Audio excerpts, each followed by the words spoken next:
मेरा नाम जॉर्ज है। मुझे एक लड़की से अफेयर हो गया। हम दोनों एक दूसरे को इतना चाहने लगे कि कई बार सारी सीमाएं लांघ चुके थे। अब हम लोग जल्द ही शादी करना चाहते थे। तभी सकीना नाम की उस लड़की ने मुझे छोड़ दिया।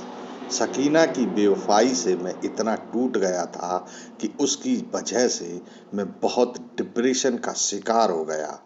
मैं नशा करने लगा, जिसकी वजह से घर वाले मुझसे बहुत परेशान रहने लगे। मेरी अच्छी खासी जॉब थी जो अब छूट चुकी थी। लगभग 2.5 महीने बीतने के बाद भी मेरी हालत में कोई सुधार नजर नहीं आ रहा था। परेशान हो चुके घर वाले मुझसे साफ साफ लफ्जों में कह दिया कि अब मैं घर छोड़कर कहीं भी चला जाऊं। तभी मेरी दादी माँ घर आ गई, जो गांव में रहती थीं और मुझसे बहुत प्यार करती थीं। मैं दादी माँ को देखते ही उनके गले लग गया और खूब रोया। अब तक घरवाले मुझ पर सिर्फ चिल्लाते रहते थे। दादी माँ ने मुझसे गले लगाया और अपने साथ गांव ले आई। मुझे याद है दिसंबर की 30 तारीख थी और मैं अपनी दादी माँ के साथ गांव आ गया था। गांव में बहुत ठंड थी, जिसकी वजह से हर जगह कोहरा कोहरा सा नजर आ रहा था। गांव में अक्सर लोग जल्दी सो जाते हैं, वहाँ भी ऐसा ही था, पर मुझे नींद नहीं आ रही थी। मैं रात के 11 बजे तक सकीना को याद करके जागता रहता था। उस समय इतने फ़ोन नहीं होते थे ताकि मैं व्हाट्सएप या फेसबुक को चला करके टाइम पास कर सकूं। दादी के सो जाने के बाद मैं आंखों को बंद कर उस लड़की के ख्यालों में खोया रहता था। मुझे वहां गए हुए 3-4 दिन बीत चुके थे। एक रात मैं कमरे में लेटे लेटे सकीना के बारे में सोच रहा था। तभी सिगरेट पीने का मन किया।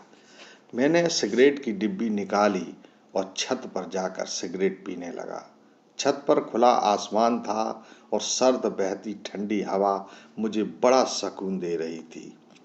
तभी मेरी निगाह उस स्कूल पर गई जो मेरे गांव के एक छोर पर था। कभी इस स्कूल में बच्चे पढ़ते होंगे, पर मैंने उसे हमेशा ही खंडर के रूप में ही देखा था। गांव के लोग बताते हैं कि अंग्रेजों के समय में बनाया गया था यह स्कूल। मैं छोटा था तब से गांव में फैली अफवाह सुनता आया हूँ कि इस स्कूल में कोई आत्मा रहती है, पर मुझे इन सब बातों पर कभी विश्वास नहीं हुआ। मैं इन बातों को मानता नहीं था। दोस्तों, कोहरा बढ़ता जा रहा था। मेरी सिगरेट खत्म हो चुकी थी। मैं नीचे जाने से उतरने ही वाला था। तभी मेरे कानों में एक लड़की की चीख सुनाई दी। मैं ठिठक कर रुक गया। समय देखा तो 12 बज रहे थे। इतनी रात को आखिर इतनी दर्द भरी चीख किसकी हो सकती है, यह पता लगाने के लिए मैंने एक सिगरेट और जलाई और दोबारा उस चीख के आने का इंतजार करने लगा। परंतु वो चीख दोबारा सुनाई नहीं पड़ी। तो मैं सिगरेट खत्म करके नीचे उतर कर अपने कमरे में आंखें बंद करके लेट गया। उस चीख के बारे में सोचते हुए मुझे कब नींद आ गई पता नहीं चला। अगली सुबह जब मैं उठा तो मैंने यह बात दादी को बताई। दादी ने कहा कि गांव है, कोई अपनी पत्नी के साथ मारपीट कर रहा होगा। पर मैं इतना तो समझ ही रहा था कि दादी मुझसे कुछ छुपा रही हैं। पर क्या, इसका पता लगाने की उत्साह मेरे मन में उमड़ने लगा। अगली रात सभी सो गए थे तो मैं छत पर गया तो देखा कि ऊपर के जीने के दरवाजे में ताला लटक रहा था। ताले को देखकर मुझे पूरा विश्वास हो गया कि उस चीख का कोई तो राज है जो दादी मुझे बताना नहीं चाहती। इसके बाद मैंने सोचा, चलो आज बाहर ही जाकर सिगरेट पीता हूँ। पर जब मैं आंगन में पहुँचा तो देखा कि बाहर दरवाजे पर भी एक ताला लटक रहा है। गांव वाले घर का आंगन काफ़ी बड़ा था तो मैं आंगन में ही खड़ा होकर सिगरेट पीने लगा। इस दौरान वही दर्द भरी चीख मुझे 2 से 3 बार सुनाई पड़ी। चूंकि आंगन की दीवारें काफ़ी ऊंची थी, जिन्हें मैं किसी भी हाल में फांद कर बाहर नहीं जा सकता था, तो मुझे सही अंदाजा नहीं लग सका कि चीख कहाँ से आ रही थी। इसके बाद मैं कमरे में जाकर लेट गया।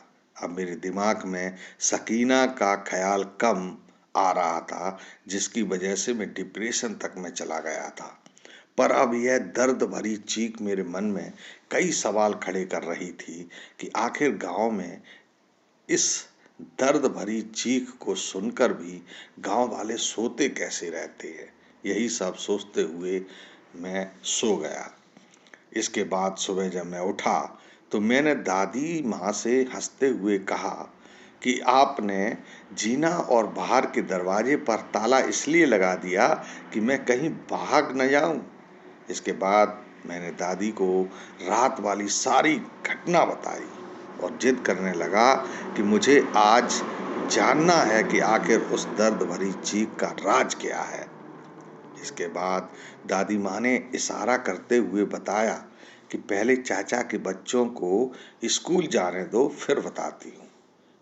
इसके कुछ देर बाद मेरे चाचा अपने दोनों बच्चों को लेकर स्कूल के लिए निकल गए। तब दादी माँ ने बताया कि अपने गांव से कुछ दूरी पर एक खंडहर पड़ा है, कुछ सुना है उसके बारे में। तब मैंने कहा, हाँ, जब मैं छोटा था तो गांव में एक अफवाह फैली थी कि अंग्रेजों के जमाने का स्कूल है, उसमें कोई आत्मा रहती है। तब दादी ने बताया कि वह अंग्रेजों के समय एक स्कूल था जिसमें हमारे स्वतंत्रता सेनानी अंग्रेजों के खिलाफ रात को रणनीति बनाते थे।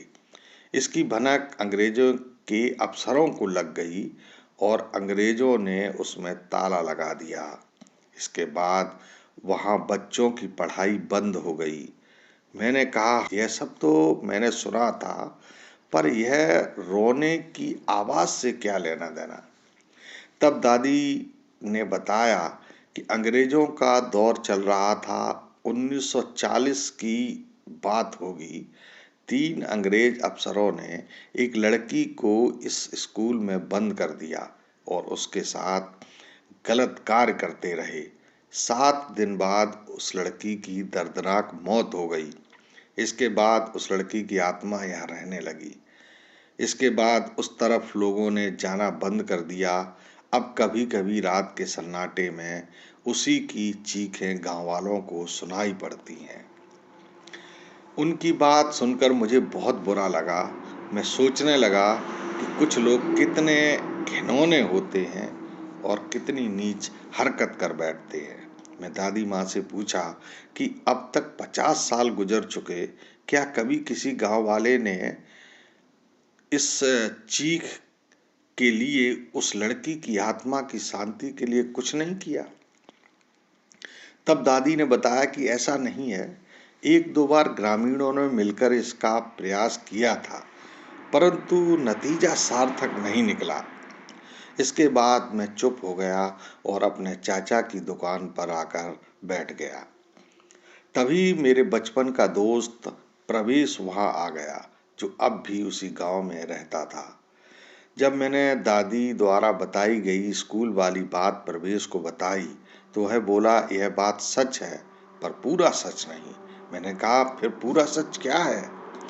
तब उसने बताया कि जिन 3 अंग्रेज अफसरों ने उस लड़की के साथ बुरा काम किया था, वे तीनों एक एक करके दर्दनाक मौत मारे गए हैं।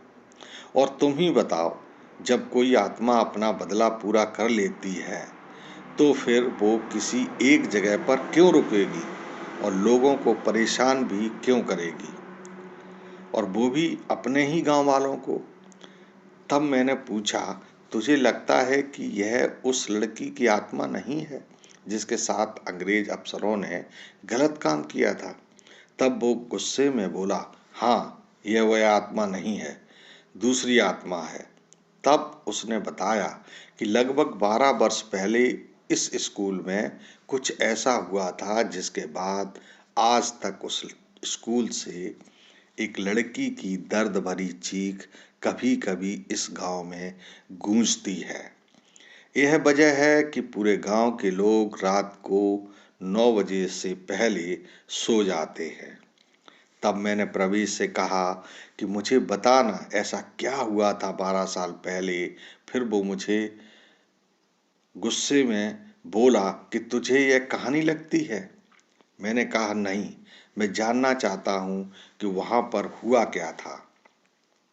तब प्रवेश बोला ठीक है, अगर तुझे जानना ही है तो तू ठीक 11:30 बजे स्कूल के पास आकर मुझे मिलना। मैंने कहा ठीक है। इसके बाद मैं अपने घर लौट आया। शाम को सभी लोग खाना खाकर अपने कमरे में सोने चले गए तो मैंने चाचा जी से कहा कि मैं अपने दोस्त प्रवेश के घर जा रहा हूँ।